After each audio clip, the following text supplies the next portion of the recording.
जय हिंद दोस्तों। आज हम लोग केजीएस आईएएस का प्रैक्टिस सेट को सॉल्व करने वाले हैं। ये जो कि 17वीं बिहार पीसीएस एग्जाम 2024 के लिए है। आज हम लोग प्रैक्टिस सेट नंबर फर्स्ट को देखने वाले हैं और यह जनरल स्टडी का प्रैक्टिस सेट है दोस्तों। इसमें हम लोग पॉलिटी को सॉल्व करने वाले हैं, तो जो कि यह बिहार पीसीएस के लिए बहुत ही इंपॉर्टेंट प्रैक्टिस सेट है केजीएस आईएएस का। तो चलिए हम लोग देखते हैं। इसमें पहला क्वेश्चन दिया गया है कि चार्टर अधिनियम 1813 के संदर्भ में निम्नलिखित कथनों पर विचार कीजिए। आपको बताना है इसमें कौन सा कथन सही है। तो पहले कथन में कहा जा रहा है कि इसके माध्यम से चाय और चीन के साथ होने वाले व्यापार को छोड़कर भारत में ईस्ट इंडिया कंपनी के व्यापार एकाधिकार को समाप्त कर दिया गया। जो कि पहला वाला कथन क्या है दोस्तों, सही है पहला वाला।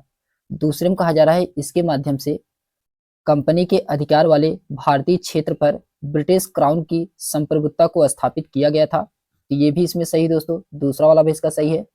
तीसरे में कहा जा रहा है कि भारत का राजस्व अब ब्रिटिश के सांसद के नियंत्रण में आ गया था। जो कि ये क्या है दोस्तों, ये गलत है। तीसरा वाला ये गलत है।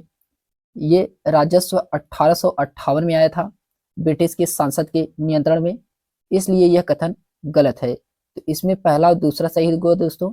तो ऑप्शन नंबर इसका ए वाला राइट आंसर होगा। केवल इसमें पहला और दूसरा सही है। फिर उसके बाद आता है क्वेश्चन नंबर सेकंड है कि पूर्ण वीटो के संबंध में निम्नलिखित कथनों पर विचार कीजिए। आपको इसमें बताना है पूर्ण वीटो के संबंध में कौन सा कथन सही है। तो पहला दिया गया है कि निजी विधेयकों को वीटो का प्रयोग किया जाता था। जो कि ये सही है पहला वाला। निजी विधेयकों में वीटो का प्रयोग किया जा सकता है, पहला वाला इसका कथन सही है। दूसरे में कहा जा रहा है कि इसका प्रयोग लाभ के पद विधेयक 2006 के लिए किया गया था। जो कि ये क्या है दोस्तों, ये वाला गलत है इसका। दूसरा वाला इसका गलत है। तो ऑप्शन नंबर इसका पहला वाला सही होगा। केवल इसमें पहला वाला ही सही है।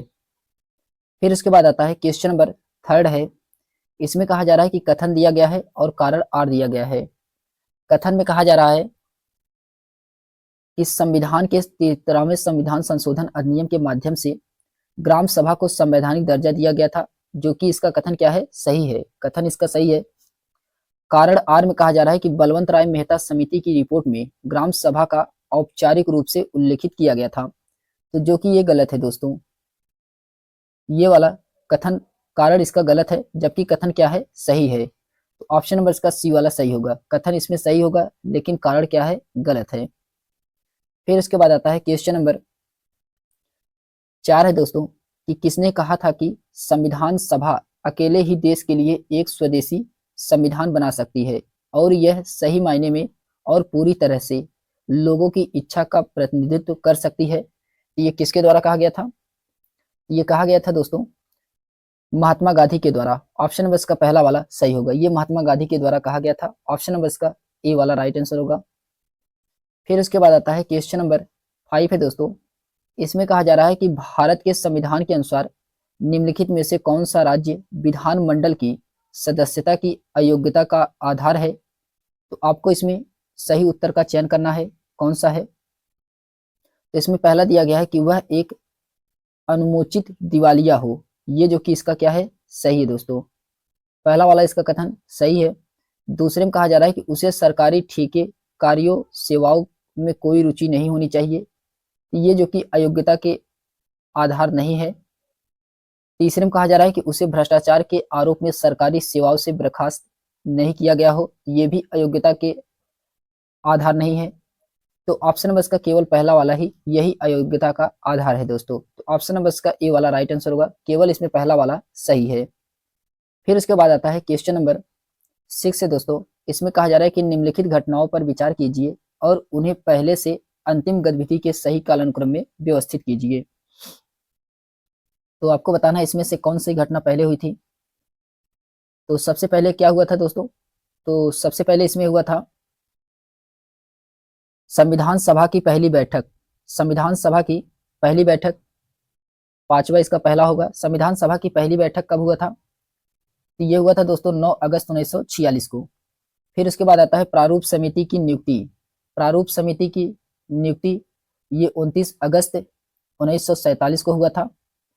फिर तीसरे नंबर पे आएगा दोस्तों भारत के संविधान को अपनाया एवं अधिनियमित किया गया था? ये कब किया गया था? 26 नवंबर 1949 को किया गया था। फिर चौथे नंबर पे आएगा दोस्तों भारत के संविधान के प्रारंभ होने की तिथि। तो संविधान प्रारंभ होने की तिथि 26 जनवरी 1950 को भारत के संविधान को पूर्ण रूप से लागू कर दिया गया था। ये चौथे नंबर पे आएगा दोस्तों। इसका राइट आंसर क्या होगा? 4, 1, 2 एंड 3 ऑप्शन नंबर इसका पहला वाला सही दोस्तों। फिर उसके बाद आता है क्वेश्चन नंबर 7 है कि किसी राज्य का राज्यपाल निम्नलिखित में से कौन सा कार्य करता है? इसमें आपको सही कथन का चयन करना है। तो इसमें कौन सा कथन सही है? तो पहला दिया गया है कि वह केवल कार्यकारी, विधायी और न्यायिक शक्तियों का प्रयोग करता है, जो कि ये क्या है? गलत है। दूसरे में कहा जा रहा है कि उसे हमेशा मंत्रिपरिषद की सहायता और सलाह से कार्य करना होता है, तो ये भी इसमें गलत है दोस्तों। तीसरे में कहा जा रहा है कि उसके पास राज्य वित्त आयोग के सदस्यों की नियुक्ति करने और उसे हटाने की शक्ति है, तो ये भी क्या है इसमें? ये भी गलत है इसमें तीनों गलत है दोस्तों। तो ऑप्शन नंबर इसका डी वाला सही होगा। उपरोक्त में से कोई भी कथन इसमें सही नहीं है। फिर उसके बाद आता है क्वेश्चन नंबर 8 है दोस्तों कि सर्वोच्च न्यायालय ने निम्नलिखित में से किसे जीवन के अधिकार अनुच्छेद 21 के दायरे में जोड़ा है? आपको इसमें सही उत्तर का चयन करना है। किसको जोड़ा गया है इसमें? तो इसका राइट आंसर क्या होगा? तो इसमें दिया गया पहला कथन है इसमें कि न्यूनतम वेतन प्राप्त करने का अधिकार, जो कि ये क्या है? ये गलत है दोस्तों। दूसरे में कहा जा रहा है कि साल में 100 दिन रोजगार की गारंटी का अधिकार, ये भी इसमें गलत है। तीसरे में कहा जा रहा है कि सम्मान से जीने का अधिकार, ये सही दोस्तों। चौथे में कहा जा रहा है आजीविका का अधिकार, तो ये भी इसमें सही है। तो इसमें तीसरा और चौथा सही है, जबकि पहला और दूसरा ये जो कि जीवन जीने के अधिकार अनुच्छेद 21 के दायरे में नहीं आता है। तो ऑप्शन नंबर इसका बी वाला सही होगा दोस्तों। फिर इसके बाद आता है क्वेश्चन नंबर 9 है। इसमें कहा जा रहा है कि भारत सरकार अधिनियम 1919 में प्रांतीय सरकार के कार्यों को आरक्षित एवं हस्तांतरित विषयों के अंतर्गत विभाजित किया गया था। निम्नलिखित में से किसे आरक्षित विषय माना जाता है? तो आरक्षित विषय इसमें किसे माना जाता है? क्वेश्चन नंबर 9 का इसमें राइट आंसर क्या होगा दोस्तों? तो आरक्षित विषय माना जाता है न्याय प्रशासन को, स्थानीय स्वशासन, ये जो कि आरक्षित विषय के अंतर्गत नहीं आते हैं, जबकि भू राजस्व भी आता है और पुलिस भी आता है। तो पहला, तीसरा, चौथा इसका सही होगा दोस्तों। ऑप्शन नंबर इसका सी वाला राइट आंसर होगा। पहला, तीसरा, चौथा इसका राइट है दोस्तों। फिर इसके बाद आता है क्वेश्चन नंबर 10 है कि निम्नलिखित में से कौन भारत के राष्ट्रपति के निर्वाचन में भाग लेता है? तो भारत के राष्ट्रपति के निर्वाचन में कौन भाग लेता है?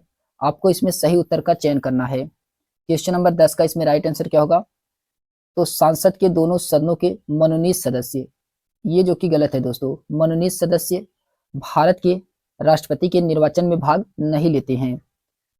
दूसरे में कहा जा रहा है राज्यों के विधानसभाओं के निर्वाचित सदस्य, ये जो कि सही है, ये भाग लेते हैं। तीसरे में कहा जा रहा है कि राज्य विधानसभाओं के मनोनीत सदस्य, तो ये भी इसमें गलत है, मनोनीत सदस्य भाग नहीं लेते हैं। चौथे में कहा जा रहा है केंद्र शासित प्रदेशों की विधानसभाओं के निर्वाचित सदस्य, ये भी भाग लेते हैं दोस्तों। तो दूसरा और चौथा इसका सही है, पहला और तीसरा इसका गलत है। तो ऑप्शन नंबर इसका बी वाला सही गो दोस्तों। दूसरा और चौथा इसका क्या है? राइट है। फिर इसके बाद आता है क्वेश्चन नंबर 11 में कहा जा रहा है कि 1992 के 74वें संविधान संशोधन अधिनियम की विशेषताओं के संदर्भ में निम्नलिखित कथनों पर विचार कीजिए। इसमें आपको बताना है कौन सा कथन सही है। क्वेश्चन नंबर 11 में इसमें बताना है कौन सा कथन सही है। तो पहला दिया गया है कि किसी विशिष्ट राज्य के राज्यपाल यह निर्देश दे सकता है कि अधिनियम के प्रावधानों को उनके विवेक के अनुसार संशोधित किया जा सकता है, जो कि ये क्या है? सही है, पहला वाला। दूसरे में कहा जा रहा है कि राज्य विधायिका नगर पालिकाओं द्वारा खाते के रखरखाव के संबंध में प्रावधान कर सकती है, तो जो कि ये गलत है, दूसरा वाला। तीसरे में कहा जा रहा है कि यह अधिनियम किसी भी नगर पालिका के लिए किसी विशिष्ट समय अवधि का प्रावधान नहीं करता है, तो ये भी इसमें क्या है? गलत है। इसमें केवल पहला वाला ही सही है दोस्तों। ऑप्शन नंबर इसका ए वाला राइट आंसर होगा, केवल इसमें पहला वाला सही है। फिर उसके बाद आता है क्वेश्चन नंबर 12 है। इसमें कहा जा रहा है कि निम्नलिखित में से कौन न्यायिक गतिशीलता शब्द का सर्वोच्चतम वर्णन करता है? तो न्यायिक गतिशीलता शब्द का सर्वोच्चतम वर्णन इसमें से कौन सा करता है? क्वेश्चन नंबर 12 का इसमें राइट आंसर क्या होगा? तो सरकार के दो अंग विधायिका और कार्यपालिका को अपने संवैधानिक कर्तव्यों का पालन करने के लिए न्यायपालिका द्वारा निभाई गई मुखर भूमिका, ये सही है दोस्तों, इसमें ऑप्शन नंबर इसका डी वाला सही है। फिर उसके बाद आता है क्वेश्चन नंबर 13 है कि भारतीय संविधान के किस अनुच्छेद के तहत राष्ट्रपति की अनुशंसा के बिना कर लगाने वाला विधेयक विधानमंडल में प्रस्तुत नहीं किया जा सकता है? ये किस अनुच्छेद के अंतर्गत आता है? ये आता है दोस्तों अनुच्छेद 117। ऑप्शन नंबर इसका पहला वाला सही है, अनुच्छेद 117 के अंतर्गत आता है। फिर उसके बाद आता है क्वेश्चन नंबर 14 है कि पेशा अधिनियम 1996 के संदर्भ में निम्नलिखित कथनों पर विचार कीजिए। तो पेशा अधिनियम के संबंध बताना, इसमें से कौन सा कथन सही है क्वेश्चन नंबर 14 में? तो पहला दिया गया है कि केंद्र सरकार ऐसी अनुसूचित जनजाति को नामांकित कर सकती है जिनका मध्यवर्ती स्तर पर पंचायत या जिला स्तर पर पंचायत में कोई प्रतिनिधित्व नहीं है। ये क्या है? ये गलत है दोस्तों। दूसरे में कहा जा रहा है कि प्रत्येक गांव में एक ग्राम सभा होगी जिसमें ऐसे व्यक्ति शामिल होंगे जिनके नाम ग्राम स्तर का पंचायत के लिए मतदाता सूची शामिल है। ये सही दोस्तों, दूसरा वाला इसका सही है। तीसरे में कहा जा रहा है कि नीलामी द्वारा गौड़ खनिजों के दोहन हेतु रियासत देने हेतु ग्राम सभा अथवा उचित स्तर पर पंचायतों के पूर्व अनुशंसा अनिवार्य होगी। तो ये भी इसमें क्या है? ये भी इसमें सही है। तो दूसरा और तीसरा सही है, जबकि पहला इसका क्या है? गलत था। तो इसमें राइट आंसर क्या होगा? ऑप्शन नंबर इसका बी वाला सही है। फिर उसके बाद आता है क्वेश्चन नंबर 15 में कहा जा रहा है कि विधानसभा अध्यक्ष के संबंध में निम्नलिखित कथनों पर विचार कीजिए। इसमें से आपको बताना है कौन सा सही है। विधानसभा के अध्यक्ष के संबंध में बताना है कौन सा इसमें सही है। तो पहला दिया गया है कि वह मुख्यमंत्री को पत्र लिखकर इस्तीफा दे सकता है, जो कि ये क्या है? गलत है। दूसरे में कहा जा रहा है कि वह विधानसभा की प्रक्रिया और कार्य संचालन के नियमों का अंतिम व्याख्या होता है। तो ये सही दोस्तों, दूसरा वाला इसका क्या है? सही है, जबकि पहला वाला इसका गलत है। तो ऑप्शन नंबर इसका बी वाला सही है दोस्तों, ऑप्शन नंबर इसका बी वाला राइट आंसर होगा। फिर उसके बाद आता है क्वेश्चन नंबर 16 है कि सूची फर्स्ट को सूची सेकंड से सुमेलित कराना है। सूची फर्स्ट दिया गया है और सूची सेकंड दिया गया है क्वेश्चन नंबर 16 में। इसमें राइट आंसर क्या होगा? तो इसमें दिया गया है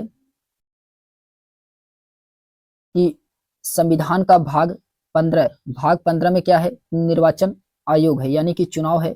ये इसका चौथा सही होगा।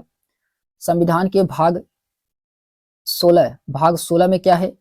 तो भाग 16 में है दोस्तों कुछ वर्गों से संबंधित विशेष प्रावधान, तीसरा सही है। संविधान के भाग 17 में क्या है? तो भाग 17 में राजभाषा है, दूसरा सही है इसका। और संविधान के भाग 18 में क्या है? तो भाग 18 में आपातकालीन की प्रावधान है। तो इसका राइट आंसर क्या होगा दोस्तों? राइट आंसर होगा इसका ए का चौथा सही है, बी का तीसरा है, सी का दूसरा और डी का पहला सही है। ऑप्शन नंबर इसका बी वाला सही दोस्तों। फिर उसके बाद आता है क्वेश्चन नंबर 17 है। इसमें कहा जा रहा है कि निम्नलिखित कथनों पर विचार कीजिए और इसमें बताना है कौन सा कथन सही है क्वेश्चन नंबर 17 में। तो पहला कथन दिया गया है कि उच्च न्यायालय के न्यायाधीशों की नियुक्ति राज्यपाल के द्वारा की जाती है। तो उच्च न्यायालय के न्यायाधीशों की नियुक्ति राज्यपाल के द्वारा की जाती है, जो कि ये गलत है दोस्तों। पहला वाला क्या है? गलत है। दूसरे में कहा जा रहा है कि संविधान उच्च न्यायालय की शक्ति को निर्दिष्ट नहीं करता है और इसे सांसद के विवेक पर छोड़ता है, तो जो कि ये भी गलत है दोस्तों। दूसरा वाला भी इसका गलत है। इसमें ऑप्शन नंबर इसका डी वाला सही होगा, ना तो इसमें पहला सही है ना ही इसमें दूसरा सही है। फिर क्वेश्चन नंबर 18 है कि भारतीय संविधान की उद्देश्य का लक्ष्य है अपने सभी नागरिकों को, इसमें सही उत्तर का चयन करना है। तो भारतीय संविधान के उद्देश्य का लक्ष्य क्या है? तो इसका लक्ष्य क्या है दोस्तों? तो इसका लक्ष्य है कि सामाजिक एवं आर्थिक न्याय सुनिश्चित करना है, जो कि सही है। विचार और अभिव्यक्ति की स्वतंत्रता सुनिश्चित करना है, ये भी सही है। अवसर की समानता सुनिश्चित करना है, तो ये भी सही है। व्यक्ति की गरिमा सुनिश्चित करना है, तो ये भी इसमें सही है। इसमें चारों सही है दोस्तों। तो ऑप्शन नंबर इसका डी वाला सही होगा। पहला, दूसरा, तीसरा, चौथा, इसमें सभी आंसर सही है दोस्तों। फिर उसके बाद आता है क्वेश्चन नंबर 19 में कहा जा रहा है कि परिसीमन आयोग के संबंध में निम्नलिखित कथनों पर विचार कीजिए। इसमें बताना है कौन सा कथन सही है। परिसीमन आयोग के संबंध में बताना है इसमें कौन सा कथन सही है। तो पहला दिया गया है कि अब तक 5 बार आयोग का गठन किया जा चुका है, जो कि ये गलत है दोस्तों। परिसीमन आयोग का गठन अब तक केवल 4 बार ही इसका गठन किया जा चुका है, इसलिए पहला वाला इसका कथन क्या होगा? गलत होगा। दूसरे में कहा जा रहा है कि आयोग के आदर्शों को किसी भी में प्रश्नगत नहीं किया जा सकता, जो कि ये क्या है दोस्तों, सही है। दूसरा वाला इसका कथन सही है, तो ऑप्शन नंबर इसका बी वाला राइट आंसर होगा दोस्तों, केवल इसमें दूसरा वाला ही सही है। फिर उसके बाद आता है दोस्तों क्वेश्चन नंबर 20 में कहा जा रहा है कि भारत की न्यायपालिका के संदर्भ में निम्नलिखित कथनों में से कौन सा कथन इसमें सही है, इसको आपको बताना है क्वेश्चन नंबर 20 में। तो इसमें सही कथन का चयन करना है, कौन सा इसमें कथन सही है, जबकि ये भारत की न्यायपालिका के संदर्भ में बताना है। तो पहला दिया गया है कि राष्ट्रपति सर्वोच्च न्यायालय के एक न्यायाधीश को भारत के कार्यवाहक मुख्य न्यायाधीश के रूप में नियुक्त करता है, जो कि पहला वाला सही है दोस्तों।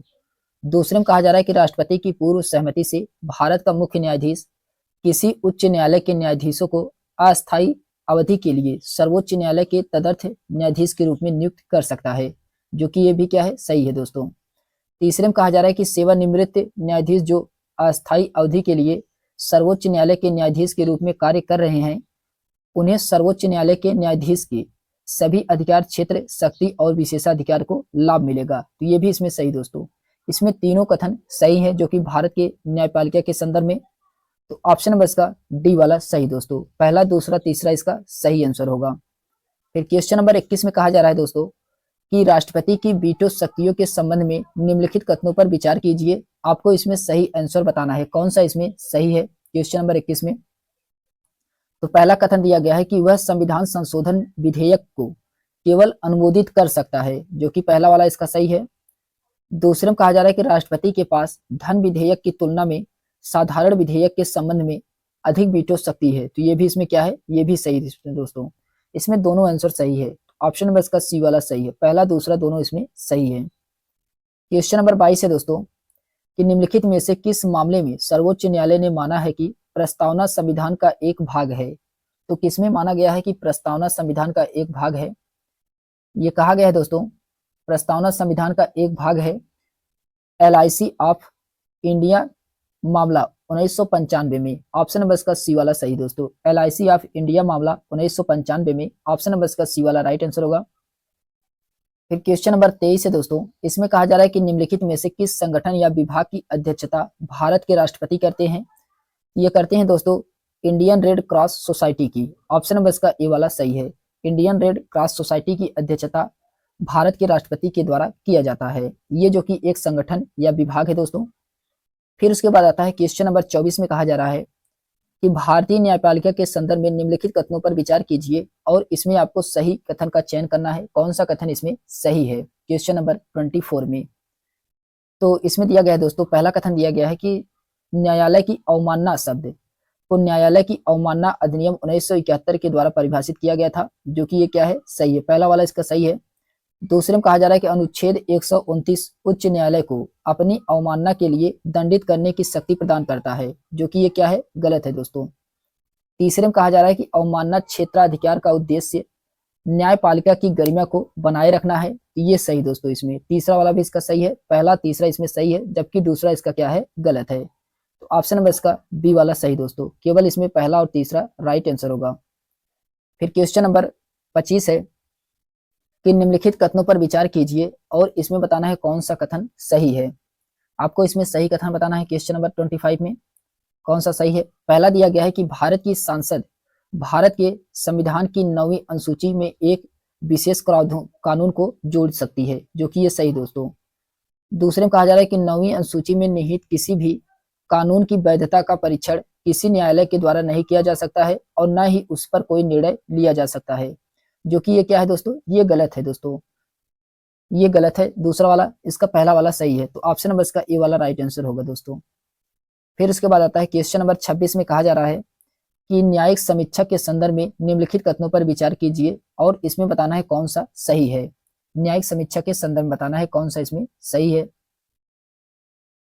तो पहला इसमें दिया गया है कि इसे केंद्र और राज्य दोनों सरकार के कार्यकारी आदेशों की संवैधानिकता की जांच करने की न्यायपालिका की शक्ति के रूप में परिभाषित किया जा सकता है, जो कि पहला इसका क्या है, सही है। दूसरे में कहा जा रहा है कि उच्चतम न्यायालय ने अब तक न्यायिक समीक्षा की शक्ति को संविधान की मूल संरचना का तत्व घोषित नहीं किया है, जो कि दूसरा वाला इसका क्या है, गलत है। तीसरे में कहा जा रहा है कि संविधान की सर्वोच्चता के सिद्धांत को कायम रखने के लिए न्यायिक समीक्षा की आवश्यकता होती है, तो ये भी इसमें क्या है, सही दोस्तों। तो पहला और तीसरा इसका सही है, ऑप्शन नंबर इसका बी वाला राइट आंसर होगा। फिर उसके बाद आता है क्वेश्चन नंबर 27 में कहा जा रहा है दोस्तों कि निम्नलिखित कथनों पर विचार कीजिए और इसमें सही कथन का चयन करना है, कौन सा कथन इसमें सही है। तो पहला है कि उच्चतम न्यायालय के न्यायाधीशों को सिद्ध कदाचार के आधार पर हटाया जा सकता है, जो कि ये सही है पहला वाला। दूसरे में कहा जा रहा है कि उच्चतम न्यायालय के न्यायाधीशों को हटाने के लिए लोकसभा को कम से कम आधे बहुमत के साथ प्रस्ताव पर हस्ताक्षर करना होगा, ये गलत है दोस्तों। तीसरे में कहा जा रहा है कि उच्चतम न्यायालय के न्यायाधीश को हटाने के प्रस्ताव को स्वीकार करना स्पीकर चेयरमैन के अधीन होता है, तो ये भी इसमें गलत है। इसमें केवल पहला वाला ही सही है, ऑप्शन नंबर इसका ए वाला राइट आंसर होगा दोस्तों, केवल इसमें पहला वाला ही राइट आंसर होगा। फिर क्वेश्चन नंबर 28 है, क्वेश्चन नंबर 28 है दोस्तों, इसमें कहा जा रहा है कि निम्नलिखित युग्मों पर विचार कीजिए और आपको बताना है इसमें से कौन सा सही सुमेलित नहीं है। तो पहला इसमें दिया गया है कि अनुच्छेद 158 में कहा जा रहा है कि 2 या 2 से अधिक राज्यों के लिए एक ही व्यक्ति की राज्यपाल के रूप में नियुक्ति, ये जो कि क्या है, गलत है दोस्तों। दूसरे में कहा जा रहा है कि अनुच्छेद 153 राज्यपाल किसी अन्य लाभ का पद धारण नहीं करता है, तो ये भी इसमें क्या है, गलत है। तीसरे में कहा जा रहा है कि अनुच्छेद 165 में राज्यपाल की क्षमादान की शक्ति दी गई है, तो ये भी इसमें क्या है, गलत है। चौथे में कहा जा रहा है कि अनुच्छेद 161 में राज्य के महाधिवक्ता की नियुक्ति, ये भी क्या है, इसमें गलत है दोस्तों।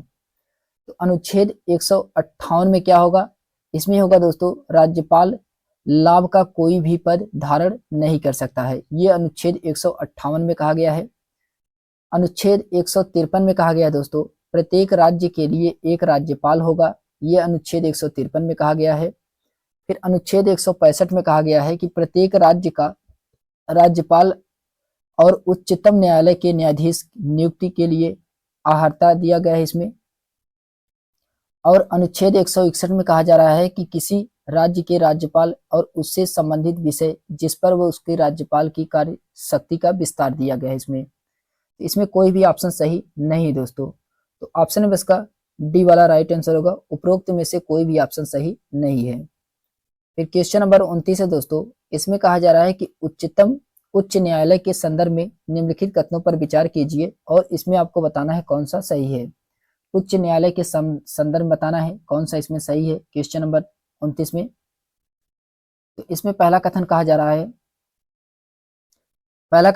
कि वर्तमान में मौजूद सभी उच्च न्यायालय भारतीय उच्च न्यायालय अधिनियम 1861 के प्रावधान के तहत स्थापित किया गया था, ये जो कि क्या है दोस्तों, ये गलत है, पहला वाला गलत है।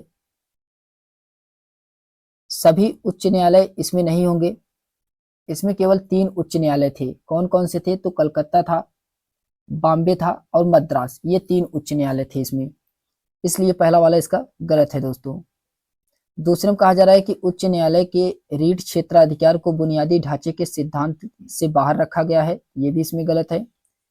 तीसरे में कहा जा रहा है कि अनुच्छेद 220 के तहत राष्ट्रपति एक न्यायाधीश को एक उच्च न्यायालय से दूसरे उच्च न्यायालय में स्थानांतरित कर सकता है, ये भी क्या है, इसमें गलत है दोस्तों। इसमें तीनों गलत हैं, तो ऑप्शन नंबर इसका डी वाला सही है, उपरोक्त में से कोई भी आंसर क्या है, सही नहीं है। फिर क्वेश्चन नंबर 30 है, इसमें कहा जा रहा है कि नीचे 2 कथन दिए गए हैं, अभिकथन ए दिया गया है और कारण आर दिया गया है। अभिकथन ए दिया गया है और कारण आर दिया गया है, आपको इसमें सही उत्तर का चयन करना है, कौन सा इसमें सही उत्तर है दोस्तों। तो पहला कहा जा रहा है कि भारतीय राजनीतिक व्यवस्था की प्रकृति में निरंतरता और परिवर्तन के तत्व समाविष्ट हैं, जो कि क्या है, सही है, पहला वाला इसका सही है। दूसरे में कारण आर में कहा जा रहा है कि भारतीय राजनीतिक व्यवस्था में निम्नलिखित राजनीतिक शैलियों आधुनिक शैली, पारंपरिक शैली और संत शैली तत्व है, ये भी इसमें सही है दोस्तों। कारण भी सही है, अभिकथन भी सही है और सही इसका एक्सप्लेनेशन भी कर रहा है, ऑप्शन नंबर इसका ए वाला राइट आंसर होगा दोस्तों। फिर इसके बाद आता है क्वेश्चन नंबर 31 में कहा जा रहा है कि अध्यादेश के संबंध में निम्नलिखित कथनों पर विचार कीजिए, आपको अध्यादेश के संदर्भ बताना, इसमें से कौन सा कथन सही है। तो इसमें पहला दिया गया है कि इसे तब प्रख्यापित किया जा सकता है जब दोनों में से कोई भी सदन सत्र में न हो, पहला वाला इसका क्या है दोस्तों, सही है। दूसरे में कहा जा रहा है कि राष्ट्रपति की संतुष्टि अंतिम और न्यायिक समीक्षा से परे है। ये क्या है? ये गलत है दोस्तों। तीसरे में कहा जाए सांसद की पुनः बैठक के 3 सप्ताह की समाप्ति पर इसका संचालन समाप्त हो जा सकता है। ये भी क्या है इसमें? ये भी गलत है दोस्तों। ऑप्शन नंबर इसका ए वाला राइट आंसर होगा, केवल इसमें पहला वाला ही सही है। फिर क्वेश्चन नंबर 32 में कहा जा रहा है कि निम्नलिखित कथनों पर विचार कीजिए और आपको बताना इसमें से कौन सा कथन सही है। क्वेश्चन नंबर 32 में तो पहला दिया गया है कि किसी पंचायत की अवधि समाप्त होने से पहले उसे विघटित पर गठित पंचायत पूरे 5 साल तक कार्य करेगी। ये क्या है दोस्तों? पहला वाला इसका क्या है? गलत है। दूसरे में कहा जा रहा है कि 73वें संविधान संशोधन अधिनियम 1992 के प्रारंभ होते ही पंचायतों से संबंधित सभी राज्य कानून तत्काल प्रभाव से समाप्त हो जाएंगे। ये भी क्या है इसमें? ये भी गलत है। तीसरे में कहा जा रहा है कि ग्राम मध्यवर्ती और जिला स्तर पर पंचायतों के सभी सदस्य सीधे लोगों द्वारा चुने जाएंगे। ये क्या है दोस्तों? सही है। ये तीसरा वाला इसका कथन सही है। ऑप्शन नंबर इसका ए वाला राइट आंसर होगा, केवल इसमें तीसरा वाला ही सही है। फिर क्वेश्चन नंबर 33 है कि परिभाषा के अनुसार संवैधानिक सरकार का अर्थ क्या होता है? तो संवैधानिक सरकार का अर्थ होता है दोस्तों सीमित सरकार। ऑप्शन नंबर इसका डी वाला सही है, सीमित सरकार होता है। फिर उसके बाद आता है क्वेश्चन नंबर 34 में कहा जा रहा है कि ग्राम न्यायालय के संदर्भ में निम्नलिखित कथनों पर विचार कीजिए और आपको बताना है इसमें से कौन सा आंसर सही है, कौन सा कथन इसमें सही है, इसको बताना है क्वेश्चन नंबर 34 में। तो इसमें पहला दिया गया है कि ये भारतीय साक्ष्य अधिनियम 1872 में दिए गए साक्ष्य के नियमों से बाध्य होंगे। ये क्या है? गलत है दोस्तों। दूसरे में कहा जा रहा है कि ये गतिशील न्यायालय होते हैं तथा आपराधिक और सिविल न्यायालय दोनों की शक्तियों का प्रयोग करते हैं। ये सही दोस्तों। तीसरे में कहा जा रहा है कि पीठासीन अधिकारी की नियुक्ति राज्य सरकार द्वारा उच्च न्यायालय के परामर्श से की जाती है। तो ये भी क्या है इसमें? सही है। दूसरा तीसरा सही है, तो ऑप्शन नंबर इसका ए वाला राइट आंसर होगा दोस्तों। दूसरा तीसरा इसमें सही है। फिर क्वेश्चन नंबर 35 है दोस्तों। इसमें कहा जा रहा है कि निम्नलिखित कथनों पर विचार कीजिए और इसमें सही कथन का चयन करना है। कौन सा कथन इसमें सही है? क्वेश्चन नंबर 35 में इसमें पहला कथन दिया गया है कि किसी भी संविधान पूर्व संधि से उत्पन्न विवाद पर सर्वोच्च न्यायालय द्वारा दी गई सलाह राष्ट्रपति के लिए बाध्यकारी है। जो कि क्या है दोस्तों? ये गलत है पहला वाला। दूसरे वाले में कहा जा रहा है कि यदि कानून या सार्वजनिक महत्व के तथ्य का कोई प्रश्न उठाता है तो सर्वोच्च न्यायालय राष्ट्रपति को अपनी राय देने से इनकार कर सकता है। तो ये भी क्या है? ये सही दोस्तों। इसमें पहला वाला गलत था, दूसरा वाला इसका राइट आंसर होगा दोस्तों। ऑप्शन नंबर इसका बी वाला सही है, केवल इसमें दूसरा वाला ही सही है। फिर इसके बाद आता है क्वेश्चन नंबर 36 है। इसमें कहा जा रहा है कि संघ और उसके अधिकार क्षेत्र के संबंध में निम्नलिखित कथनों पर विचार कीजिए। आपको इसमें सत्य कथन का चयन करना है। कौन सा कथन सत्य है क्वेश्चन नंबर 36 में? तो पहला कथन दिया गया है कि भारत में 28 राज्य और 8 केंद्र शासित बने हैं। जो कि ये सही है दोस्तों। दूसरे में कहा जा रहा है कि भारतीय सांसद प्रणाली वाला एक संप्रभु धर्मनिरपेक्ष लोकतांत्रिक गणराज्य है। ये भी क्या है? ये भी सही दोस्तों। इसमें दोनों कथन सही है। ऑप्शन नंबर इसका सी वाला राइट आंसर होगा। पहला दूसरा इसमें दोनों क्या है? सही है दोस्तों। क्वेश्चन नंबर 37 में कहा जा रहा है कि निम्नलिखित में से किस मामले में राज्यसभा की शक्तियां और स्थिति लोकसभा के बराबर होती है? तो आपको इसमें सही उत्तर का चयन करना है। किस मामले में राज्यसभा की शक्ति और लोकसभा के बराबर होती है? तो इसका राइट आंसर क्या होगा? पहला दिया गया है कि राष्ट्रपति का निर्वाचन और महाभियोग। जो कि ये सही है दोस्तों, पहला वाला इसका सही है। दूसरे में कहा जा रहा है कि राष्ट्रपति द्वारा जारी अध्यादेश को मंजूरी। तो ये भी इसमें सही है। तीसरे में कहा जा रहा है कि अनुदान मांगों पर मत। ये जो कि गलत है दोस्तों। अनुदान मांगों पर मत ये गलत है। तो इसमें पहला और दूसरा सही दोस्तों। ऑप्शन नंबर इसका बी वाला राइट आंसर होगा। केवल पहला और दूसरा इसका सही है। फिर क्वेश्चन नंबर 38 है दोस्तों। इसमें कहा जा रहा है कि सरकार का सांसदीय स्वरूप वह है जिसमें होता है। तो सांसदीय स्वरूप में सरकार के क्या होता है? क्वेश्चन नंबर 38 में इसमें राइट आंसर क्या होगा? तो सरकार सांसद के प्रति उत्तरदायी होती है और इसके द्वारा हटाया भी जा सकता है, जो कि ये सही दोस्तों।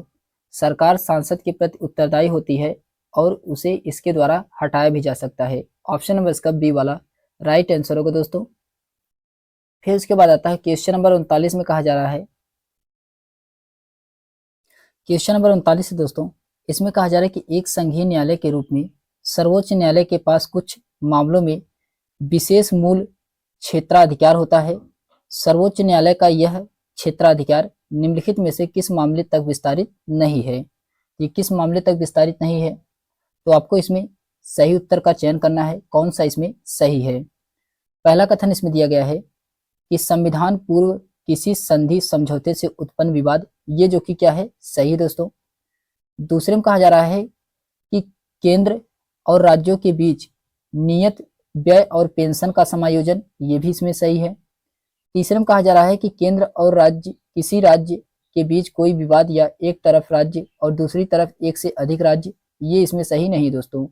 तो आपको इसमें बताना था, सही उत्तर का चयन करना था, तो पहला और दूसरा इसका सही है। ऑप्शन नंबर इसका ए वाला राइट आंसर होगा दोस्तों। फिर क्वेश्चन नंबर 40 है, इसमें कहा जा रहा है कि मूल क्षेत्राधिकार का अर्थ है, मूल क्षेत्राधिकार का अर्थ है सर्वोच्च उच्च न्यायालय की अपील के बजाय पहली बार में विवादों को सुनने की शक्ति निम्नलिखित में से कौन सा उच्च न्यायालय के मूल क्षेत्राधिकार के अंतर्गत शामिल है?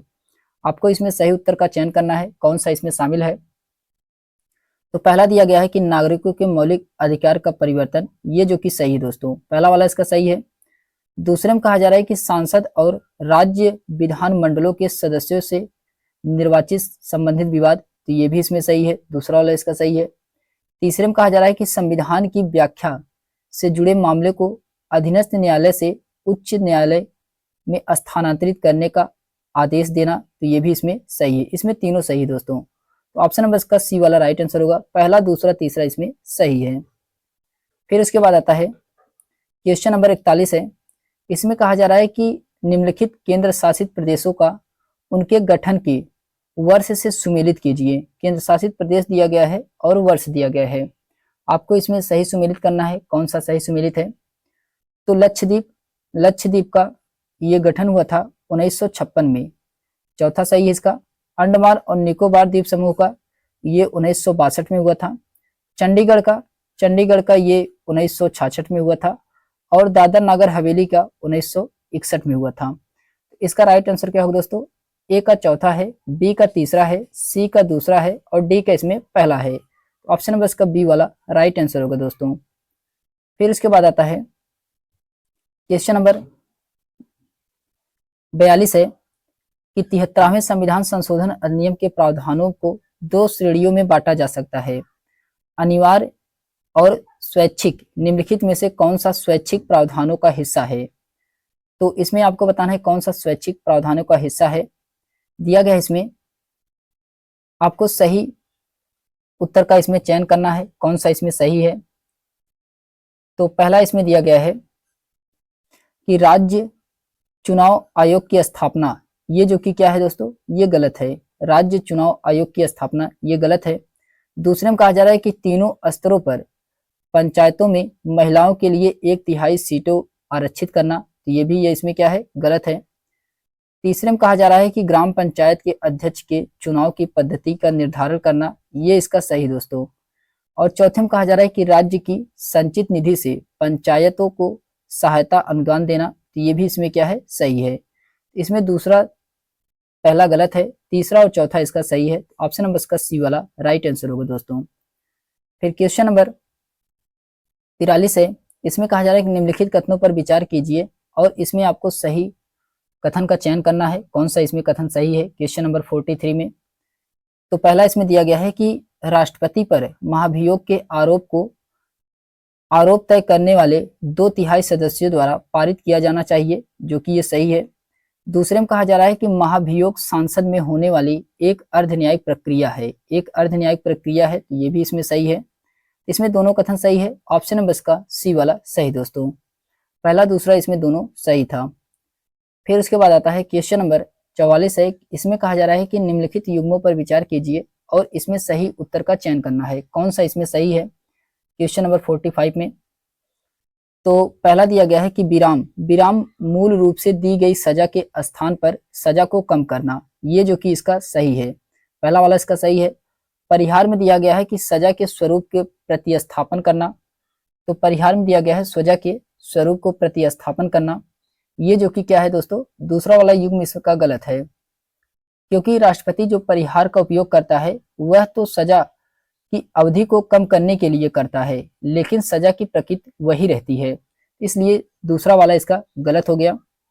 तीसरे में कहा जा रहा प्रविलिंबन, प्रविलिंबन ये जो कि दंड का स्वरूप बदले बिना सजा की अवधि को कम करना, तो ये भी इसमें क्या है दोस्तों, ये भी इसमें गलत है।